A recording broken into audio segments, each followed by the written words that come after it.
Bienvenue à cette formation à réussir la gestion du stock. Je suis Yannick Alouche, expert comptable, fondateur du cabinet Novaillance Expertise Comptable à Marseille.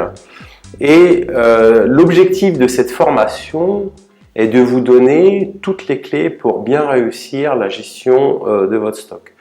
Donc vous allez apprendre à travers cette formation aussi bien comment réaliser un inventaire que comment valoriser votre stock, quelles sont les méthodes qui sont utilisées. Et cette formation, je l'ai imaginée suite à un constat chez mes clients, chez beaucoup de mes clients qui avaient du stock, que leur stock n'était pas correct, était faux, il y avait des problématiques de quantité, il y avait des problématiques de valeur du stock, de méthodes utilisées. Donc, j'ai imaginé cette formation pour vous permettre au plus grand nombre d'entre vous d'accéder à la connaissance nécessaire pour avoir une gestion du stock correcte. Voilà. Donc, ça a des grosses incidences sur l'analyse de gestion que vous pouvez en avoir. Et l'objectif, en vous transmettant cette valeur ajoutée, c'est que malgré le coût faible de cette formation, vous en tiriez un maximum de profit pour bien réussir la gestion de votre entreprise et la gestion de votre stock. Donc, ce que nous allons voir ensemble, c'est une introduction dans laquelle je vais vous parler et définir le stock. Nous verrons dans un deuxième temps le comptage. Le comptage, c'est aussi appelé l'inventaire, donc ça on verra ensemble. On réconciliera le stock physique que vous venez de compter avec le stock théorique que vous pouvez avoir. On valorisera à ce moment-là le stock. Le stock pourra être valorisé, je vous expliquerai avec quelle méthode nous valorisons le stock. On passera ensuite à la comptabilisation du stock et l'analyse de gestion qu'on peut en faire à la suite de cette comptabilisation. Et on conclura enfin sur la gestion du stock. Voilà. Donc passons à l'étape suivante. Dans cette introduction, je vais donc vous expliquer l'impact des stocks dans la gestion de votre entreprise. Bien souvent, en fait, les entreprises n'ont pas à l'esprit l'impact que peut avoir la gestion du stock dans les comptes de votre entreprise. Je veux y mettre une nuance qui est le seuil de signification. Si vous avez un stock qui fait une valeur de 2 000 €, alors vous avez un total bilan de 500 000 €, cela n'a pas de sens. Le stock n'est pas significatif et à la limite, la formation n'a pas lieu d'être dans ce sens-là. Voilà. Donc, qu'est-ce que nous allons voir ensemble durant cette introduction? C'est une définition du stock. 2, pourquoi bien quantifier le stock? Je vais vous l'expliquer. 3, je vais vous montrer les outils pour suivre le stock. Et 4, je vous parlerai d'une limite de la formation qui est importante. Donc, si nous regardons la définition du stock, donc je vous lis la définition du stock. Le stock est la quantité de marchandises, de matières premières, de produits finis nécessaires au cycle d'exploitation. Il appartient à l'entreprise. L'entreprise en transmet la propriété au client lors de la vente. Voilà. Donc le stock, il est compté et valorisé à minima une fois par an. Donc, qu'est-ce qu'on peut sortir de cette définition? Le stock, déjà, il est destiné à être vendu. Je vous donne un exemple. Je suis commerçant, j'ai un magasin. A priori, tout ce qu'il y a en rayon est destiné à la vente, donc c'est du stock. Par opposition, ce qui est nécessaire à l'exploitation, et je vais vous donner un autre exemple, je suis une entreprise qui commercialise une prestation de mettre à disposition des pompes médicales pour suivre un traitement type cancer. Dans ces cas-là, toutes les pompes que je vais avoir et que je vais pouvoir mettre en location ne font pas partie du stock, mais font partie des immobilisations de l'entreprise, c'est-à-dire des investissements. Je vous donne un autre exemple. Je suis concessionnaire de véhicules automobiles. Tous les véhicules qui sont destinés à la vente font partie du stock de l'entreprise. Je suis toujours chez mon concessionnaire. Par contre, j'ai un véhicule que je conserve qui est ce qu'on va appeler un véhicule de courtoisie. Ce véhicule, je vais le mettre à disposition de ma clientèle lorsqu'elles viennent mettre leur véhicule à réparer, par exemple. Donc, dans ces cas-là, ce véhicule de courtoisie ne fait pas partie du stock de l'entreprise, il fait partie des investissements, c'est-à-dire des immobilisations de l'entreprise. Voilà. Donc ça, c'est déjà pour bien comprendre la définition de qu'est-ce qu'un stock.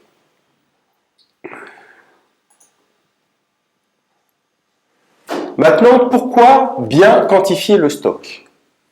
Connaître le taux de marge réalisé. C'est quand même très important de connaître quel est votre vrai juste taux de marge. Je vous donne un exemple.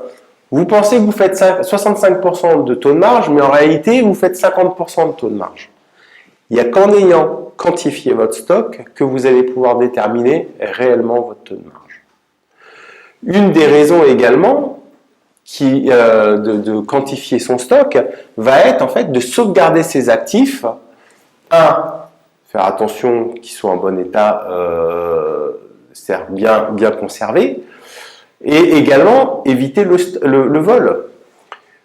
Je vais vous donner un exemple. J'ai un client pour lequel il était quasiment impossible de faire un stock. On s'est aperçu d'une chose, c'est qu'une partie du personnel avait mis en place un système de fraude de manière à écouler des marchandises en l'ayant volé. Voilà. Il n'y a qu'en faisant du stock qu'on peut s'apercevoir de ça. Donc, ils avaient mis un système en place de manière à éviter l'inventaire. On est intervenu, on a mis l'inventaire en place et on s'est aperçu de la supercherie et les personnes ont pu être démasquées. Voilà. Donc,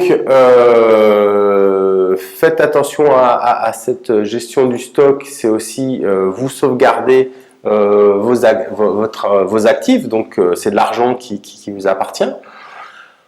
Améliorer la gestion de sa trésorerie. Donc, le stock a un impact très important parce qu'il fait partie du besoin en fonds de roulement. Je vous donne un exemple.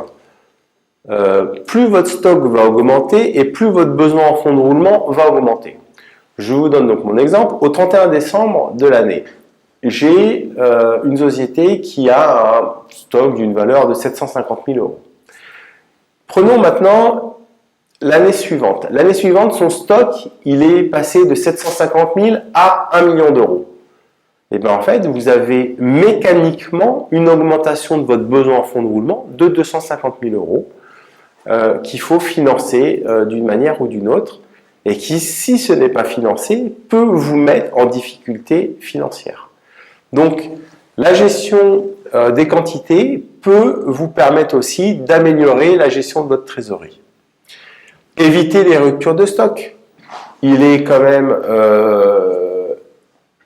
inadmissible de perdre une vente à cause d'une rupture de stock. La rupture de stock, on peut la retrouver parce que quoi? Vous avez des quantités en stock qui sont théoriques, mais dans la réalité, vous ne les avez plus. Et puis, vous avez aussi des stocks parce qu'ils sont mal rangés, où on pense qu'on est en rupture de stock, et en fait la référence elle a juste été déplacée, et donc on ne la retrouve pas, et on dit au client qu'on n'a plus de marchandises. Voilà. Donc vous loupez des ventes, et ça c'est un problème pour l'entreprise. Acheter au bon moment, avec un prix intéressant, des délais d'acheminement de marchandises, et je pense notamment à l'Asie. Vous savez que quand vous achetez des marchandises en Asie et que vous les envoyez par bateau, vous avez à minima 1 mois de bateau. Voilà. Donc c'est des délais qu'il faut prévoir. On peut aussi avoir les variations du taux de change. Donc le taux de change, c'est quand on achète dans une monnaie différente que la monnaie de votre pays. Donc ici en France, ce sera l'euro. Et on peut aussi avoir des opportunités de dernière minute. Je vais vous donner des exemples. Je vais vous donner un exemple de start-up, moi, que je suivais, et qui vendait des vélos qui venaient de Chine. Et parce qu'il gérait mal ces délais d'acheminement, il faisait une chose, il faisait venir un cadre par avion, donc un cadre de vélo par avion, pour lequel, en réalité, il payait son billet d'avion au cadre. Donc, ça diminuait fortement les marges de l'entreprise, et en fait, l'entreprise était pénalisée par sa gestion des stocks qui était mauvaise. Vous avez également, en tant que dirigeant, une obligation de donner une image fidèle des comptes de l'entreprise. Donc, comme vous êtes responsable de cette information financière, je vous rappelle que cette information financière va aller aux fournisseurs, va aller à vos clients, peut aller ira à votre banque, peut aller à l'État également. Donc tout ça, ce sont des informations financières accessibles dont vous êtes responsable en tant que dirigeant. Maintenant, regardons les outils pour suivre le stock. Donc, on a la solution informatisée qui est normalement la plus productive. D'accord? Donc, en informatique, donc, excusez-moi, voilà. Donc, le mieux, c'est effectivement d'avoir une gestion informatisée des stocks. Informatiquement, sur un logiciel dédié, il va pouvoir aussi gérer les achats, la facturation, mais attention quand même à la lourdeur du déploiement et à la mise à jour régulière qui est à faire. Voilà. Vous avez une deuxième solution qui est le tableur. Alors par contre, attention au risque d'erreur de calcul. Il est souvent mentionné qu'en fait, avec un tableur, on a des cellules, on peut faire des erreurs de saisie. C'est pas ce qui est de mieux. Voilà. Vous avez une dernière possibilité qui sont les fiches manuelles. Donc là, normalement, c'est plus utilisé et franchement, à l'heure d'Internet, c'est une problématique de mise à jour. Alors, et je vous passe, si vous êtes sur du e-commerce, c'est complètement improbable que vous puissiez le mettre en place. Voilà. Les limites de la formation, donc cette formation porte uniquement sur le stock de marchandises et de matières premières. Cette formation, elle ne peut pas traiter des produits finis ou semi-finis et j'ai préparé une autre vidéo sur le sujet. Il y a des notions de comptabilité analytique qui seront développées parce que en fait, vous ne pouvez pas suivre un stock de produits finis et semi-finis sans avoir en réalité une comptabilité analytique. Donc vous n'avez pas d'intérêt pour ceux qui ne gèrent pas de ce stock de suivre cette formation. Voilà. Je me permets de vous donner un exemple de produit fini. Vous fabriquez par exemple des palmes en queue de sirène. Vous savez, c'est très à la mode. Vous recevez du caoutchouc. Donc ça, c'est la première étape. Et là, ça va être un stock de matières premières. La deuxième étape, c'est que vous prenez ce caoutchouc et vous le pressez. Vous le pressez afin d'avoir une forme semi-finie, ce qu'on va appeler un produit semi-fini. Et ça, vous allez en faire plusieurs à la chaîne que vous allez ensuite stocker. La troisième étape, qui va être en fait d'y mettre une attache de manière à ce que ça tienne quand vous faites votre mouvement. Ça va devenir finalement un produit fini au total. D'accord? Donc, j'ai un stock de caoutchouc qui arrive, je fais une première presse qui nous permet en fait d'avoir la forme. Ça me donne un produit semi-fini. Et enfin, ce produit, je y mets la tâche définitive, ce qui me permet d'avoir un produit fini. Voilà. Donc, à chaque étape, il y a des degrés d'avancement qu'il faut calculer et seule une comptabilité analytique peut vous permettre de suivre précisément les coûts de production et ainsi connaître la valeur de votre stock. Voilà. Donc ce que je voulais mettre comme limite à cette formation, qui n'est pas dédiée pour les produits finis, donc c'est j'exclus de cette formation les produits finis et semi-finis. Donc dans cette deuxième étape que nous allons voir ensemble, nous allons voir donc le comptage. Donc le comptage, appelé inventaire physique, cette phase est importante dans la fiabilité et la valorisation du stock. Les procédures présentées vont vous garantir une qualité et une organisation pour réussir en fait votre inventaire. Voilà. Donc c'est ce que nous allons voir ensemble. Alors je sais, le terme de comptage n'est pas très beau, mais l'action sera réellement de compter le stock. C'est pour ça que j'ai utilisé ce mot comptage. Le terme usuel, c'est inventaire, et vous avez sûrement vu sur une porte de magasin le terme, une petite pancarte marquée fermé pour cause d'inventaire. Donc c'est qu'en fait, le commerçant était en train de compter son stock. L'inventaire physique des marchandises est une étape importante parce que d'abord on contrôle les quantités, puis ensuite on travaille sur la valorisation des quantités précédemment comptées. Donc sans une procédure fiable, il est inutile de vous dire que votre inventaire ne sera pas sécurisé et vous pourrez avoir des erreurs dedans. Donc c'est ce que nous allons voir ensemble, c'est cette procédure. Avant de passer à la procédure, je veux juste vous notifier un point qui est quand même très important, qui est en fait la date de l'inventaire. À quel moment faisons-nous un inventaire? Normalement, il se fait le dernier jour de l'exercice comptable. Donc si par exemple vous clôturez le 31 décembre, et ben, avant d'aller réveillonner, pensez à faire une chose, c'est d'aller faire votre inventaire. Si maintenant vous êtes capable d'avoir une bonne tenue de stock, vous êtes capable de faire ce qu'on appelle un stock tournant et de faire un inventaire une fois par an à une date qui soit autre que la veille ou le jour du réveillon. Voilà. Donc je vous donne une dernière astuce, c'est faites votre inventaire à partir du moment où votre stock est au plus bas. Ça, c'est aussi un élément qui vous permettra d'éviter de compter beaucoup plus. Voilà.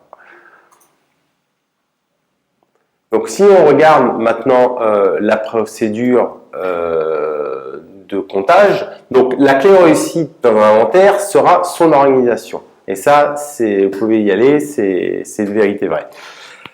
Donc, pour ça, suivez les conseils suivants.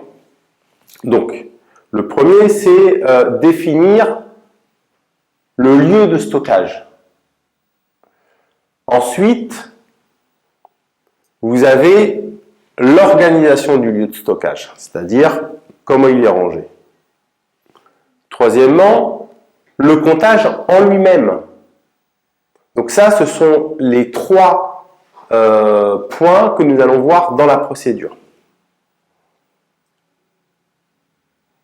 Donc, définissons déjà, donc le premier point, c'est définissons déjà les lieux de stockage.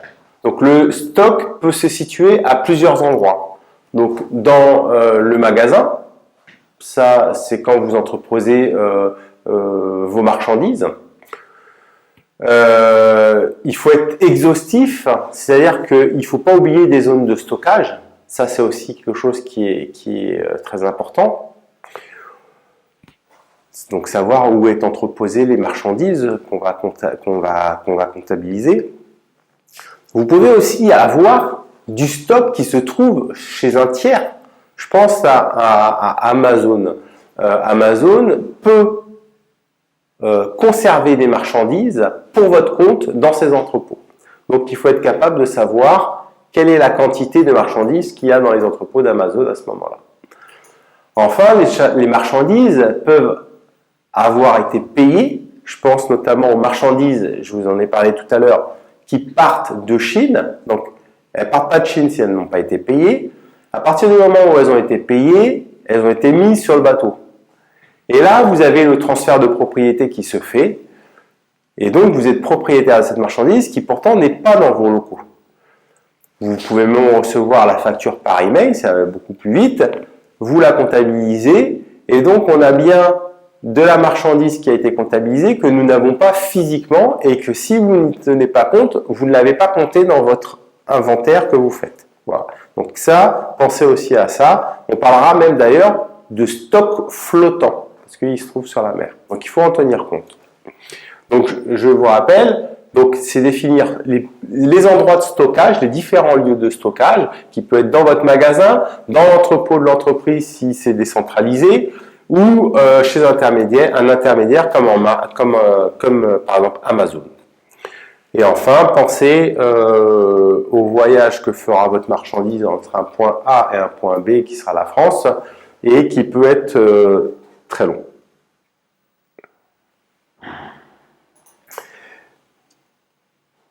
L'organisation du lieu de stockage, donc ça c'est le deuxième conseil que je vous donne. Le stock doit être rangé et facile d'accès. Les zones de stockage doivent être identifiées.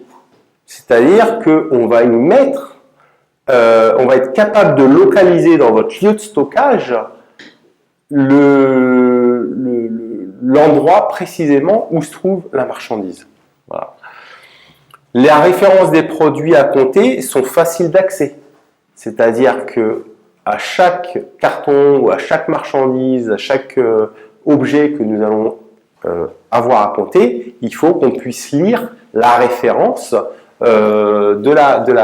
du produit qu'on veut compter. Voilà.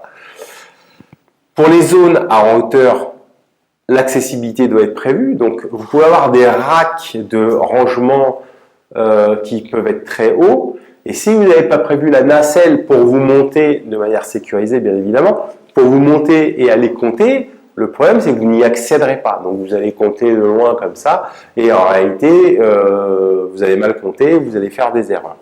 Donc prévoir pour ces zones-là des possibilités d'y accéder. Si vous avez du vrac à compter, je sais pas, je vais vous donner un exemple. Si vous vendez des boulons, si vous vendez de la farine, en tout cas, il faut être capable de prévoir l'unité de mesure. Est-ce qu'on va mesurer des unités, une pièce? Est-ce qu'on va mesurer des kilos? Est-ce qu'on va mesurer des litres? Voilà. Donc en tout cas, il faut le prévoir. Le stock de valeur est à localiser.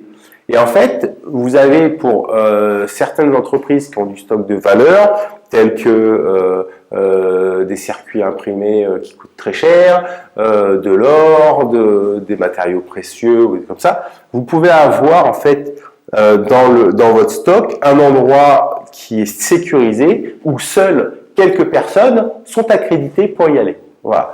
Donc, il faudra une accréditation des personnes qui compte, qui est à prévoir. Alors, si maintenant on passe au comptage, donc la phase d'organisation du lieu est faite et vous devez passer au comptage. Donc, je vous donne les conseils suivants. La première, c'est que c'est un travail d'équipe. D'accord? Donc, on va désigner un responsable qui va, lui, centraliser les feuilles de comptage de l'inventaire. Donc, on va déterminer une équipe qui va faire le comptage et ça, elle va être recrutée soit en interne, soit en externe. Vous pouvez avoir recours à des personnes extérieures à l'entreprise rien que pour cette partie d'inventaire. Donc ça, il faut que ça soit des entreprises, on trouve souvent ça dans des entreprises qui ont beaucoup à compter mais qui n'ont pas assez de personnel sur un temps restreint. Chaque équipe de comptage sera composée de 2 personnes. Alors pourquoi 2 personnes? La première, c'est qu'il y en a une qui compte, et la deuxième, c'est qu'en fait, on a une personne qui contrôle celui qui compte.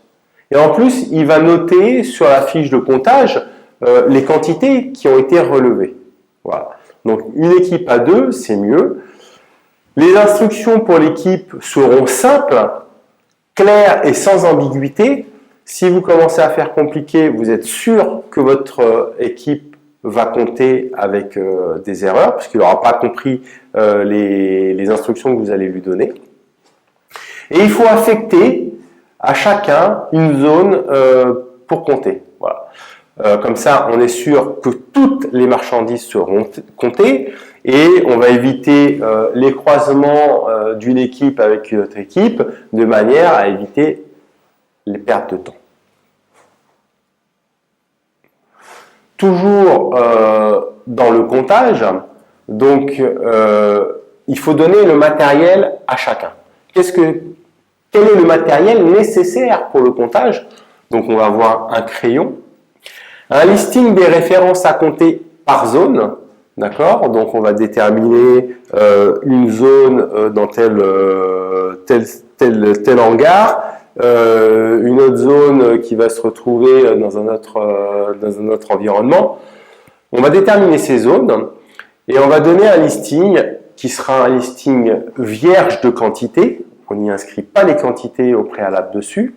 Ce n'est pas je vous donne les quantités, allez vérifier si elles sont présentes.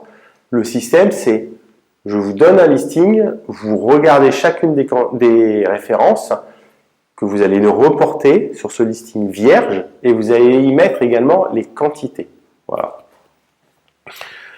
On va y indiquer l'adresse des marchandises à compter. Donc, votre zone a une adresse pour chacun des produits qui va être compté et il faut le reporter sur ce listing. Une feuille blanche pour inscrire les références comptées et non mentionnées sur le listing. Donc votre listing qui est vierge de quantité mais pas vierge de référence, qu'on soit bien d'accord, il est possible qu'on compte des marchandises pour lesquelles la référence n'apparaît pas dans le listing qui vous a été donné. Donc on met sur une feuille blanche 1 la référence, 2 les quantités. Les gommettes, donc des gommettes avec une couleur unique par année. Je vous donne un exemple. Cette année, on va prendre la couleur rose. L'année prochaine, on prendra la couleur bleue. L'année dernière, c'était la couleur jaune. Donc, c'est très important parce qu'en fait, ça permet de visualiser les marchandises qui datent de plus d'un an. L'année dernière, je vous ai dit que c'était une couleur jaune. Et bien, si je me balade dans l'entrepôt et que je vois des couleurs jaunes, et ben je sais que ce sont des marchandises qui sont là depuis plus d'un an. Voilà. Donc c'est quelque chose qui est assez utile pour visualiser l'ancienneté des marchandises. Donc il faut aussi donner donc, le matériel pour accéder à hauteur. Je vous ai parlé tout à l'heure de la nacelle pour accéder au rack qu'il y a en haut. Donc, aucune marchandise ne doit rentrer ni sortir du stock lors du jour de l'inventaire. À ce moment-là, il ne doit plus y avoir d'entrée ni sortie de marchandise. Alors, vous pouvez avoir des exceptions parce que vous ne pouvez pas arrêter votre business comme ça. Vous avez un fournisseur qui vous livre à ce moment-là, vous ne pouvez pas refuser la marchandise.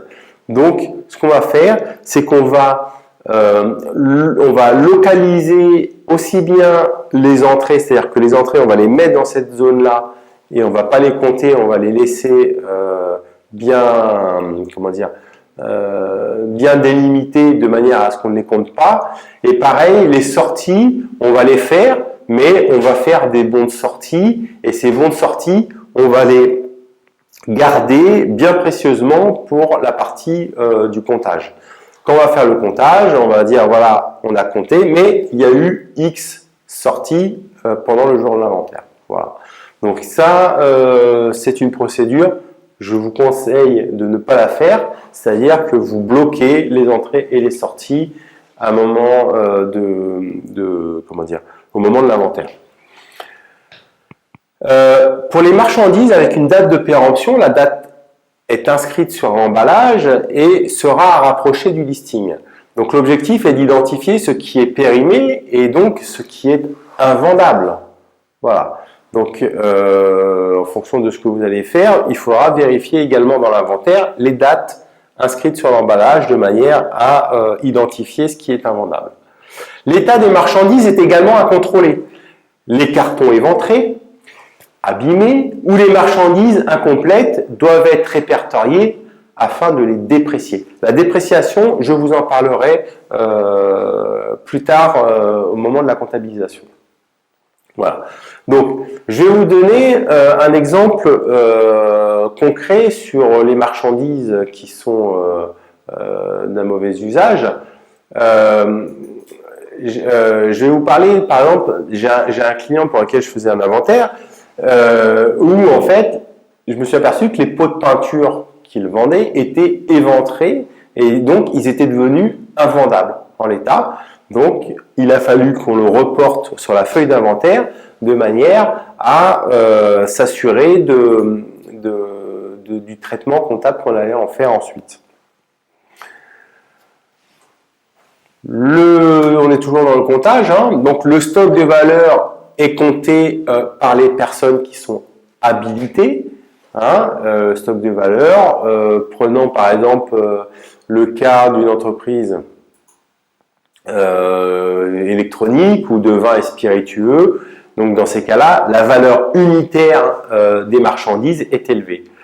Donc souvent dans ce type de stock, on le conserve, je vous le disais, dans un endroit sécurisé dans un entrepôt et seuls quelques individus ont le droit d'y entrer et c'est eux qui feront le comptage. Voilà. Il m'est arrivé de corriger les comptes d'une entreprise également, et ça c'est important, c'est pour ça que je vous en parle, c'est une distinction entre le stock de marchandises et le matériel stocké pour faire de la location. Je vous ai donné tout à l'heure l'exemple de pompe médicale, on peut aussi citer les kayaks de mer par exemple. Donc le matériel qui est destiné à être loué, eh ben, il faut que ce matériel soit distingué du stock qui, lui, est destiné à être vendu. Voilà. Donc, il m'est arrivé, je vais vous donner hein, le cas d'une entreprise où on m'avait donné le stock de matériel qui comprenait aussi bien le stock pour être vendu que le stock pour être immobilisé. C'était une personne qui n'avait pas fait attention que la nature du stock, c'est-à-dire une pompe, là c'était le cas d'une pompe médicale, cette pompe médicale a été considérée comme du stock, c'est-à-dire destinée à être vendue, alors qu'en réalité ce stock était réalisé à travers une prestation de location mensuelle de la pompe. Voilà. Donc si on avait mis une gommette de couleur sur le matériel destiné à être loué, donc ce qu'on appelle un investissement, ou une plaque d'identification, cela aurait permis en fait de ne pas compter ce stock ou le considérer comme du stock de marchandises et ça aurait évité une erreur. La réconciliation entre le stock physique et le stock théorique. Donc, le stock physique, c'est la quantité de marchandises que vous venez de compter. D'accord? Donc, physiquement, vous les avez vues dans vos entrepôts. Le stock théorique, lui, est en fait la quantité de marchandises théoriques qui devraient être dans vos entrepôts. Donc, on le calcule de la manière suivante. Donc, c'est les quantités que vous aviez en stock initial, c'est-à-dire au début de l'exercice, plus les quantités que vous avez achetées durant l'exercice comptable de l'entreprise, moins les ventes, les quantités vendues de marchandises qui sont donc sorties de vos entrepôts. Donc le stock final théorique en quantité, c'est votre stock initial plus les quantités achetées sur la période moins les quantités vendues sur la période, ça vous donne votre stock final théorique. Voilà. Le stock théorique, il peut être aussi communiqué plus simplement par votre logiciel de suivi de stock. Voilà. Et au moins, vous savez comment se calcule le stock final. Je précise que le stock théorique, on l'appelle également le stock permanent. Voilà. Donc, la réconciliation, elle va viser à rapprocher, les quantités réelles avec les quantités théoriques données par votre logiciel de suivi de stock. Donc, au niveau de la réconciliation entre le stock physique et le stock permanent, Donc je vous rappelle que l'objectif de faire un inventaire physique est quand même de connaître le stock réel. Donc on va comparer entre le stock compté et le stock théorique et on va faire une analyse. D'accord? Donc la première, c'est on a un écart. Pourquoi on a un écart? On va déjà faire une première étape qui va être de recompter en fait les références qu'on avait en écart pour s'assurer que cet écart ne provient pas en réalité d'une erreur de comptage. Si l'écart est identique, il va falloir reprendre, en tout cas je vous le conseille, c'est reprendre les mouvements de la fiche de stock et de comparer avec les pièces justificatives, que ce soit les entrées ou les sorties durant l'année. Voilà. Donc cette analyse doit vous permettre de comprendre pourquoi vous avez eu un écart. Donc c'est très important. Le stock permanent est ensuite corrigé du stock réel que vous avez compté lors de l'inventaire.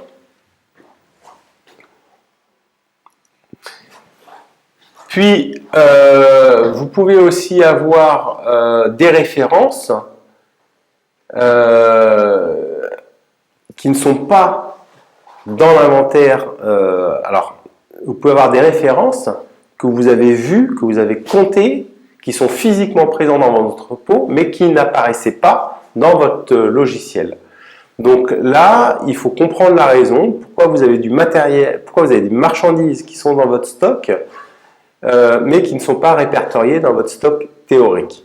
Donc, comprendre la raison, c'est peut-être que la procédure d'entrée des marchandises en stock n'a pas été respectée. Voilà. Donc, on va rentrer les quantités qu'on a visuellement identifiées et on va les rentrer dans votre logiciel de suivi de gestion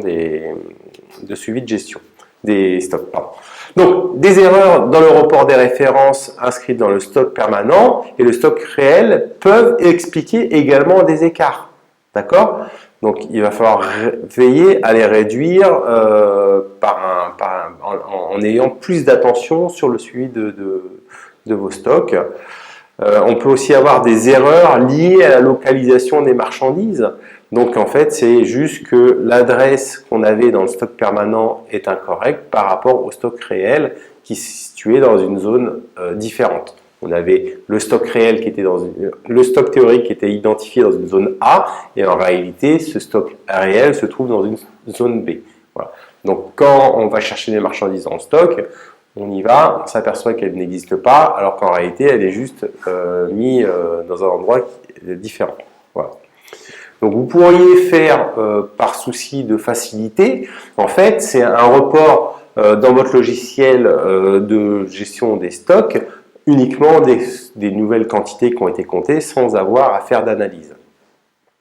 Je pense que si vous faites ça, si vous ne prenez pas le temps d'analyser pourquoi vous avez des écarts, vous perdez une source d'information et de compréhension pourquoi vous avez eu ces erreurs. Et l'année suivante, il est possible que ça recommence et du coup que vous ayez des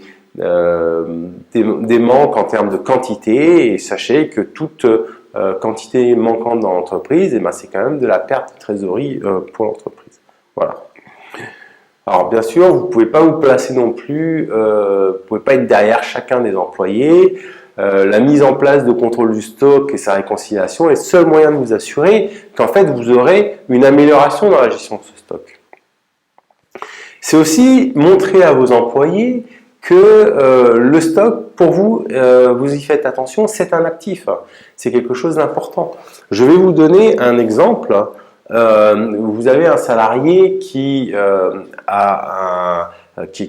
utilise du matériel électrique et qui à chaque fois qu'il part en mission récupère un interrupteur au cas où il en aurait besoin dans sa mission, donc il le met dans son véhicule et bien sûr il n'y a pas de gestion du stock qui est faite plus que ça, ni d'autorisation de récupération de stock qui est faite avec vos salariés, donc c'est plutôt sympa, plutôt cool a priori. Seulement, votre salarié, lui, va se retrouver en week-end et il y a son copain qui va dire ah, « je suis en train de faire tel travail, il me manque un interrupteur » et lui, il va dire « ah bah ça tombe bien, j'en ai un dans mon garage, pas mon garage, dans mon véhicule de fonction, je te l'amène et il le met il fait les travaux chez son ami avec l'interrupteur de votre entreprise.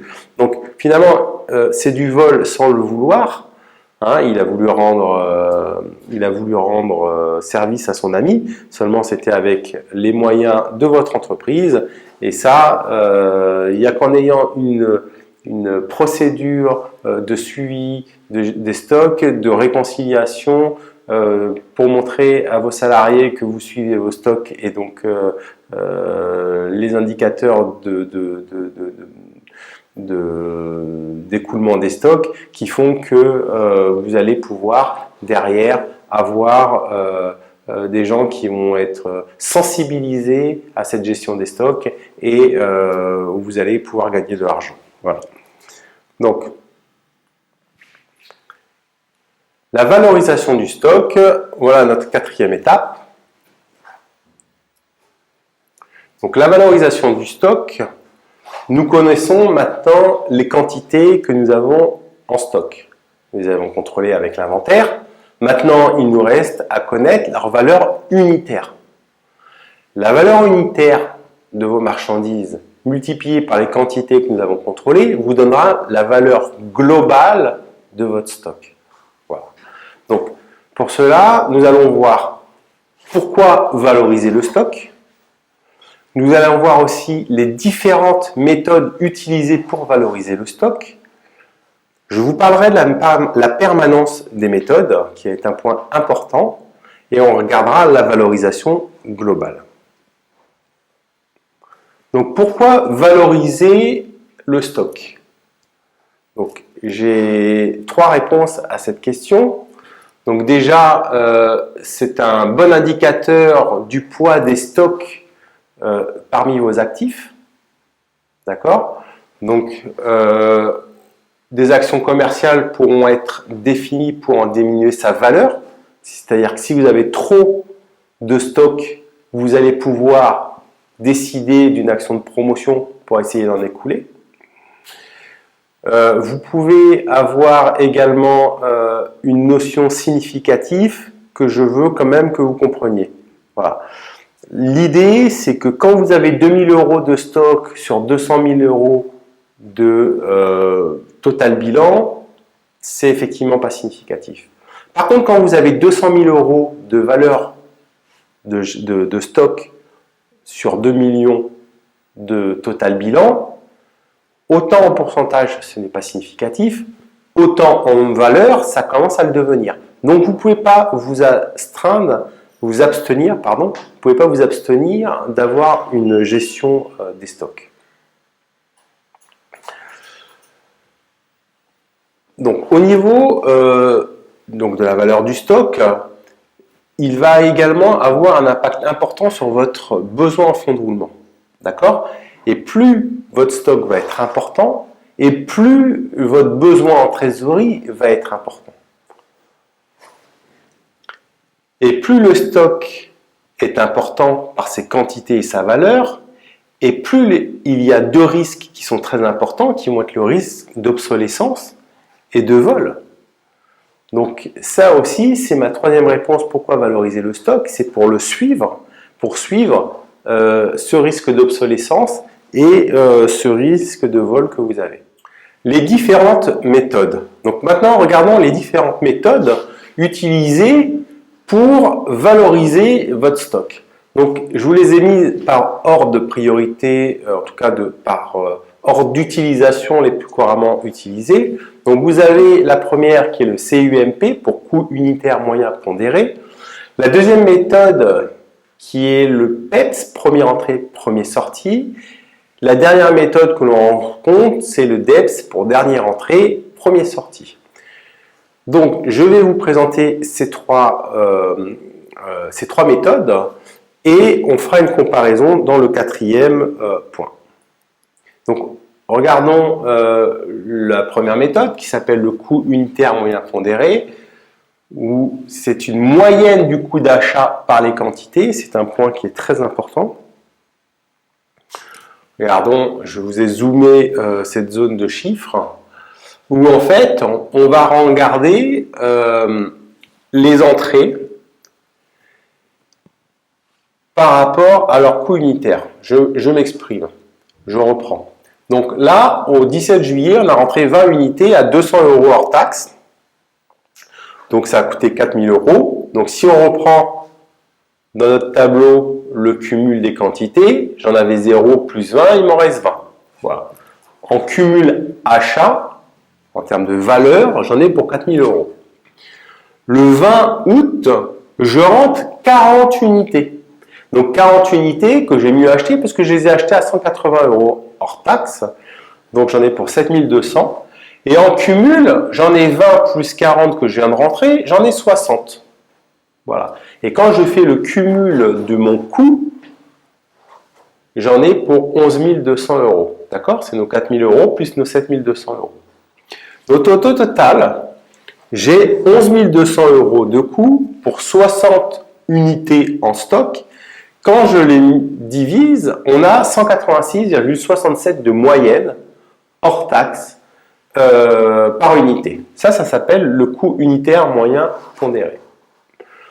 Le jour de ma sortie, prenons le cas, le 21 août, je sors 50 unités, et bien en fait, je les ai sorties à 186,67 de moyenne, qui est notre CUMP, qui représente 9 333,50 de coût d'achat.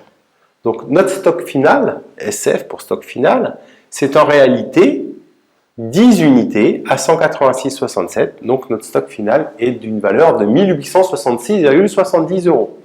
Voilà. Donc ce qu'il faut, ce que je veux préciser et qui va valoir pour les autres méthodes de valorisation, c'est de vous expliquer que les frais de transport sont à inclure dans le coût d'achat unitaire. Voilà.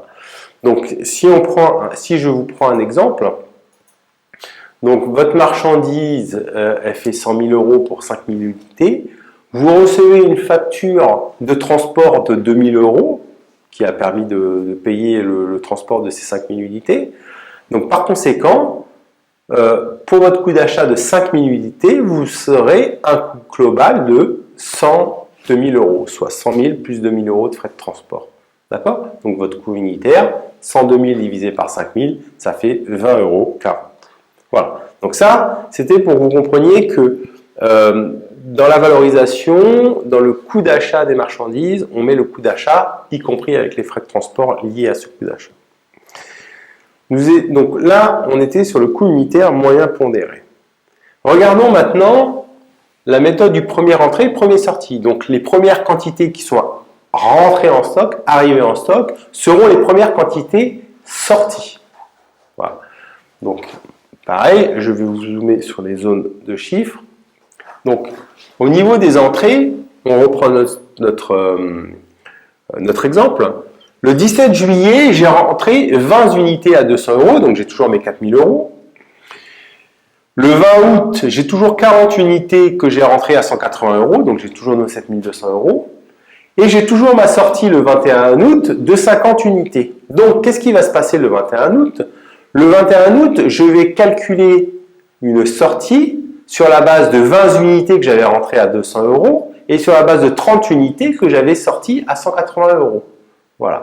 Donc, le coût total des marchandises que je viens de vendre est en réalité de 9 400 € et il me reste en stock final 10 unités. Lesquelles unités sont quantifiées à 180 parce qu'elles proviennent de ces unités-là. Donc, mes 10 unités à 180 € hors taxe me donnent la valeur de mon stock final, soit 1800 €. Regardons maintenant la troisième méthode qui est celle du dernier entrée, premier sorti. Donc dans ces cas-là, les dernières quantités qui sont arrivées en stock, ce sont elles les premières quantités qui vont sortir. Voilà. Donc on reprend le même exemple. Donc on a toujours nos entrées, le 17 juillet et le 20 août. Et on a notre sortie du 21 août, comme d'habitude, où on va sortir 50 unités, donc 40 unités qui proviennent des dernières entrées. et 10 unités de la fois précédente. Voilà. Donc, notre coût total des marchandises vendues est de 9 200 €. Et dans ces cas-là, il nous reste en stock toujours 10 unités à 200 €, soit un total de stock de 2000 €. Donc, on vient de voir, en fait, les trois méthodes. Et en fait, selon les méthodes utilisées, le stock final, vous voyez qu'il a une valeur différente. Donc, si on prend le CUMP, eh ben, on a une valeur finale de 1866,70. Si on prend la méthode du premier entrée, premier sortie, on a une valeur finale de 1800 €. Et si on prend la formule pour le dernier entrée, premier sortie, on a une valeur de 2000 €. Voilà. Maintenant, la méthode la plus utilisée est la méthode du CUMP. Voilà. Donc, la comparaison pour bien comprendre l'incidence des méthodes, donc la méthode du premier entrée, premier sortie peut avoir une conséquence de sous-valoriser le stock. Donc l'incidence sera d'augmenter le coût d'achat des marchandises vendues, donc d'y diminuer la marge commerciale de l'entreprise. Si maintenant on regarde la méthode du DEPS, d'accord? À l'inverse, donc cette méthode, dernière entrée, première sortie, peut avoir pour incidence d'augmenter la valeur du stock final. Donc vous diminuez le montant du coût d'achat des marchandises vendues, et vous améliorez donc votre marge commerciale. Voilà. La troisième méthode, qui est la méthode du CUMP, eh ben, lui, il se trouve à la moyenne des deux méthodes. Voilà. Donc cette comparaison que je viens de vous faire ne vaut que pour cet exemple, et notamment en fonction des entrées et des sorties de votre cas, la pondération des valeurs, parce qu'il y a une histoire de pondération de valeurs, pourra changer l'interprétation. Voilà. Donc, je vous rappelle, la méthode CUMP est la méthode la plus utilisée. Donc là, c'est la méthode, donc c'est les valeurs, excusez-moi, je reprends, c'est les valeurs CUMP, DEPS avec les montants grossis. Donc, on vient de voir les différentes méthodes de valorisation du stock. Maintenant, je vais vous parler de la permanence des méthodes. D'accord? La permanence des méthodes, donc le choix que vous allez faire de la méthode vous engage dans le temps. D'accord? Vous pouvez la changer, mais c'est quelque chose qui reste exceptionnel. Le changement de méthode est exceptionnel. Changer de méthode nécessite de présenter effectivement des comptes pro forma de l'année précédente afin d'avoir un comparatif. Donc vous voyez que comptablement, si vous faites un changement de méthode, ça implique derrière de faire des présentations de manière à ce que vous puissiez comparer des choses comparables. D'accord ? Vous avez une information en plus à mettre si jamais vous changez de méthode dans l'annexe, de manière à ce que la personne qui lise les comptes puisse avoir l'information de vous avez changé de méthode et quel aura été l'impact sur vos comptes.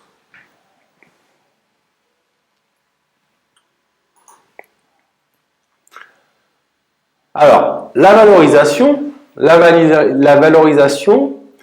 elle se fait toujours en hors taxe. D'accord? Sauf si vous n'êtes pas soumis à la TVA, mais a priori, il n'y a pas de raison. Tout le temps, ça se fait hors taxe.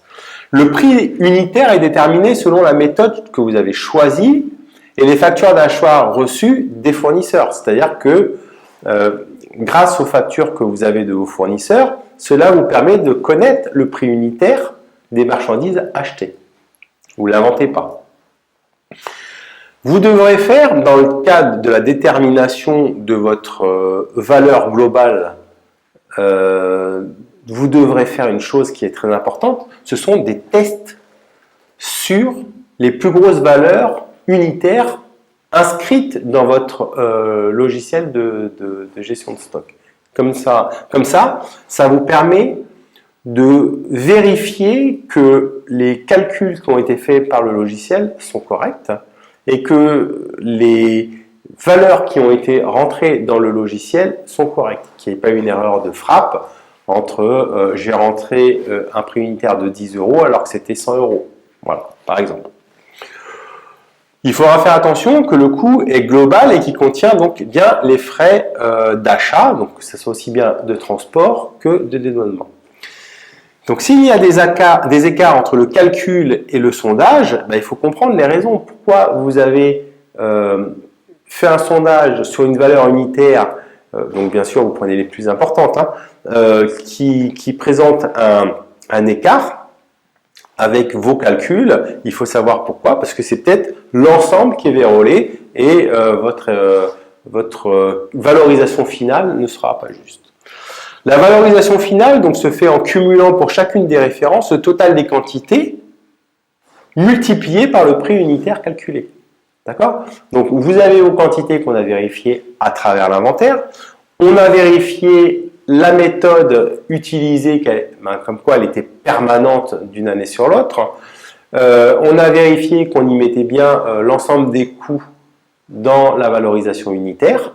Donc on prend notre quantité multipliée par votre valeur unitaire, ça nous donne notre valorisation du stock final. Notre cinquième étape, ça va consister à comptabiliser et à faire une analyse de gestion. Alors, dans cette partie, nous allons voir la comptabilisation du stock que nous venons, d'inventorier et de valoriser. On va le faire à travers les écritures d'inventaire. Donc, je vous rappelle que les écritures d'inventaire sont des écritures qui sont comptabilisées au moment du bilan. Donc, la comptabilisation va nous permettre derrière de faire une analyse des chiffres et notamment donc, une analyse de gestion de votre entreprise. On parlera de la dépréciation.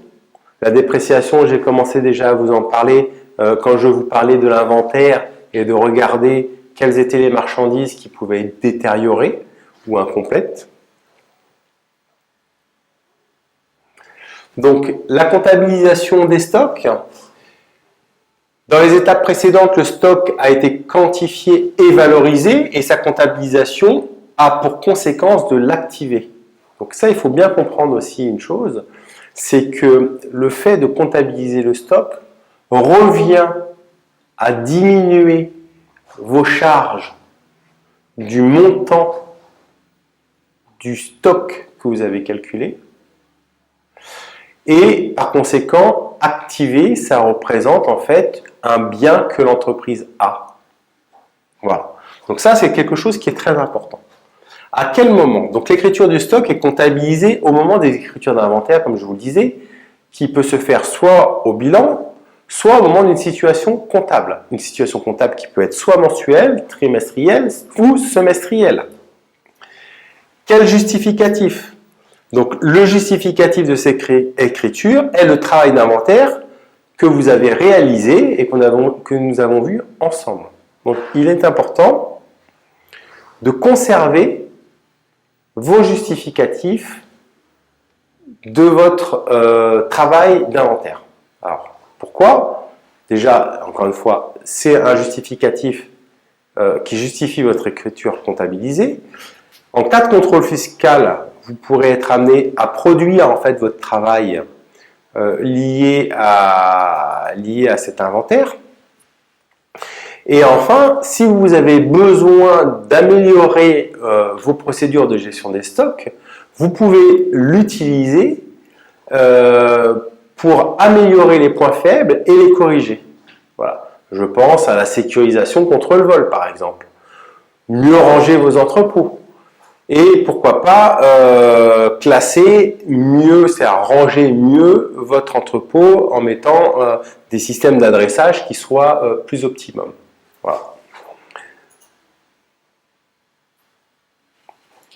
Si maintenant on regarde la comptabilisation des stocks et quelle écriture comptabiliser. Donc déjà, le stock initial, s'il y en avait un, est extourné. Extourné veut dire on l'annule. D'accord? Le stock final est constaté en comptabilisant à l'actif le stock et en contrepartie, je diminue mes achats, donc mes charges, du même montant. Donc l'écriture comptable, elle est très simple, c'est un compte 37 stock de marchandises qu'on va débiter avec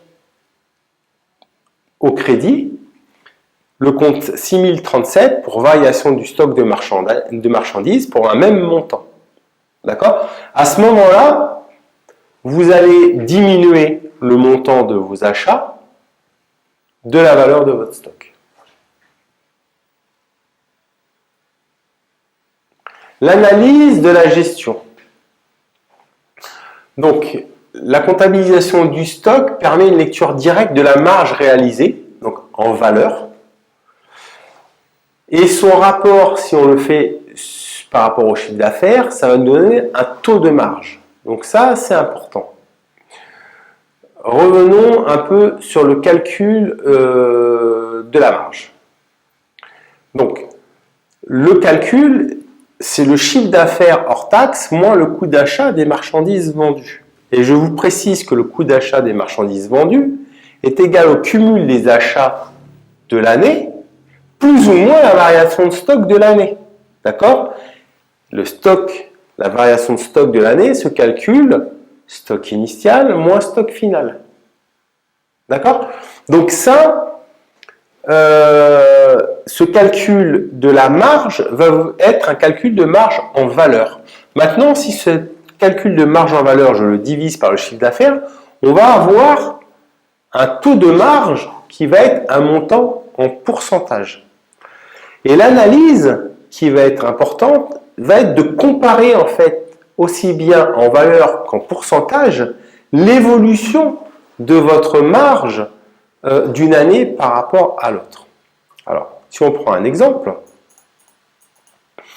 vous pouvez avoir fait moins de chiffre d'affaires par rapport à l'année précédente, mais vous pouvez aussi avoir une marge qui est meilleure, d'accord? Parce que vous avez changé votre politique tarifaire. Je vous donne un autre exemple contraire au précédent. Un client pour lequel nous avions travaillé un prévisionnel devait avoir un taux de marge de 50%. Il faisait des ventes sur Internet, d'accord? Et une fois qu'on a comptabilisé le stock en fin d'année, donc dans la vraie vie, on s'est aperçu qu'il avait un stock de 35% seulement. Donc on s'est interrogé pour savoir quelles étaient les raisons de ce stock, ce taux de marge qui était faible, d'accord? Parce que ce taux faible, il mettait la trésorerie à mal. On n'avait pas suffisamment de trésorerie pour assurer les autres frais fixes. Voilà. Donc les premiers éléments qui nous sont venus à l'idée pour comprendre pourquoi il y avait un taux de marge qui était plus faible, ça a été de se dire le client il fait du black. D'accord? Il me donne les achats, mais il ne me donne pas le chiffre d'affaires. La deuxième raison, ça a été de se dire peut-être que les employés le volent. D'accord? Donc on a les achats, mais je n'ai pas le chiffre d'affaires. Donc en fait, on s'est aperçu en discutant avec le client qu'en fait, il s'était mis à vendre beaucoup plus à des professionnels, donc des professionnels qui revendaient des vélos, et il le faisait avec des prix pour les professionnels avec une ristourne supplémentaire. Donc si vous faites une ristourne supplémentaire, vous perdez de la marge. Voilà. Donc c'était la raison pour laquelle sa marge avait fortement baissé par rapport à ce qui était prévu. Au lieu de 50%, on était passé à 35%. Donc le taux de marge en pourcentage est un indicateur intéressant. Il est à comparer d'une année sur l'autre avec une monographie de votre secteur d'activité. Donc ça aussi, c'est quelque chose qui est intéressant, c'est de se dire, le secteur, lui, réalise un pourcentage, et donc, est-ce que je m'en éloigne ou est-ce que je m'en éloigne pas? Donc un écart trop important entre deux mêmes activités peut générer un contrôle fiscal. Ça, c'est un indicateur que l'administration fiscale peut utiliser pour se dire, je viens contrôler cette entreprise parce qu'elle a un taux de marge qui est très différent par rapport au secteur d'activité. D'accord? Donc, je peux même vous donner un exemple par rapport à ça. J'ai un client qui était dans la restauration et le taux de restauration est de 65%, le taux de marge dans la restauration est de 65%, quand mon client était à 50%. Donc inutile de vous dire que quand l'administration fiscale est venue, elle avait en tête de mon client faisait du black parce qu'il n'était pas question qu'elle fasse un taux de marge qui soit différent des autres du secteur d'activité. Donc, nous, on s'est attaché à démontrer qu'en réalité, le client avait une problématique au niveau de ses achats et que c'était lié à un problème de compétence et d'achat à un prix trop important par rapport aux autres personnes du secteur. Voilà. Donc on a justifié cette problématique de marge et on a évité le redressement plus par une explication liée à une incompétence des personnes qui travaillaient dans l'entreprise, des dirigeants, plutôt que par une problématique de black. Voilà. Je ne dis pas, on a eu de la chance aussi d'avoir une bonne oreille de la part de l'administration fiscale, mais ça n'empêche que c'est faisable. Donc, comparer le poids des stocks par rapport à d'autres valeurs du bilan vous donnera aussi une indication sur votre gestion. Par exemple, le stock, si vous le divisez par votre total de bilan, plus son poids sera important au regard des autres actifs et plus vous saurez si vous avez un stock qui est difficile à écouler, par exemple. Donc, analyser le stock par rapport au poids du bilan, par rapport aux autres postes du bilan, peut être intéressant dans l'analyse de gestion. Donc, je vais vous présenter aussi des ratios intéressants à utiliser dans l'analyse de votre gestion. Donc, la durée moyenne du stock dans l'entreprise. Donc ça va être calculé en nombre de jours. Donc, on fait comment? C'est le stock de marchandises qu'on va multiplier par 360 jours.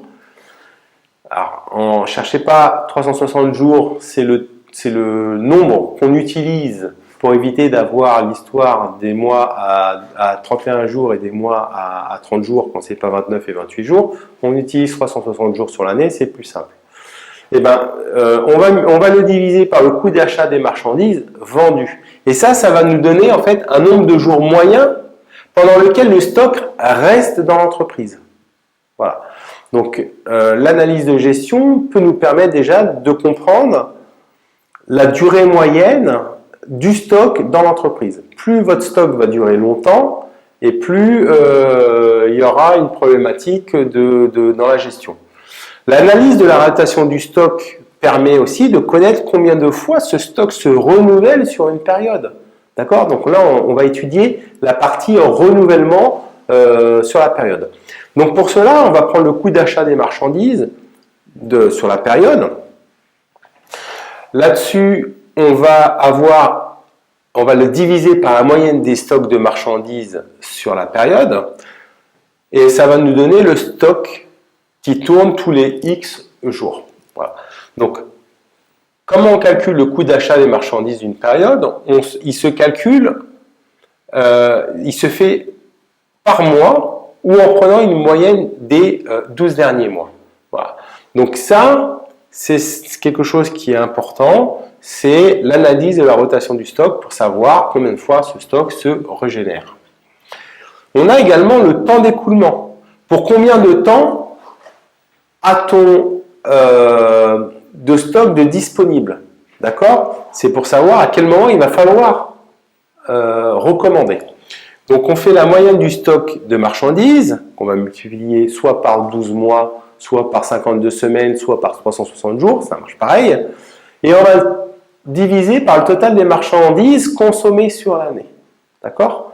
Donc ça nous permet de connaître les temps d'écoulement du stock.